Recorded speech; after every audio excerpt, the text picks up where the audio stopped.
Com fé eu vou bater cabeça na água do mar. Eu sou vertente de Xangô.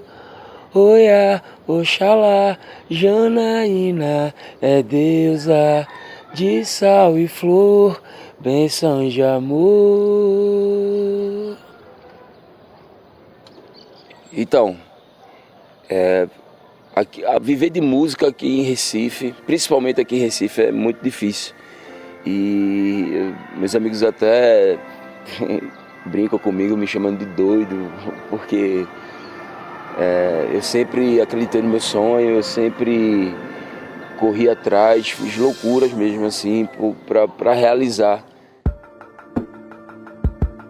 A dificuldade que a gente passa, principalmente a gente aqui que é da favela, que é da comunidade, é bem mais difícil assim no cenário da música, porque a gente não tem tanta oportunidade de mostrar, sair da favela para ir para a pista, para mostrar o trabalho.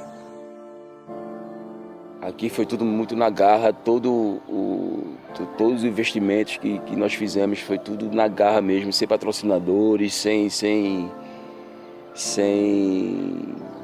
empresários, tudo foi na garra, tudo foi do nosso bolso, tudo foi com a nossa cultura, com a nossa arte mesmo, assim.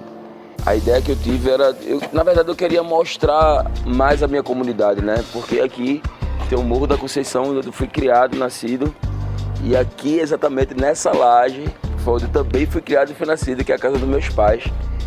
E minha vida sempre foi essa, subir escadaria, descer escadaria, Morro da Conceição, Alto Zé Bonifácio, e chamar artistas da comunidade para participar. Morro da Conceição, Alto Zé Bonifácio, Alto Zé do Pinho, tem muitos artistas. E a gente quer isso, a gente vai buscar esses artistas das nossas comunidades, a galera do rap, a galera do samba, a galera do frevo, para participar desse projeto Cápsula, que é o Som da Laje.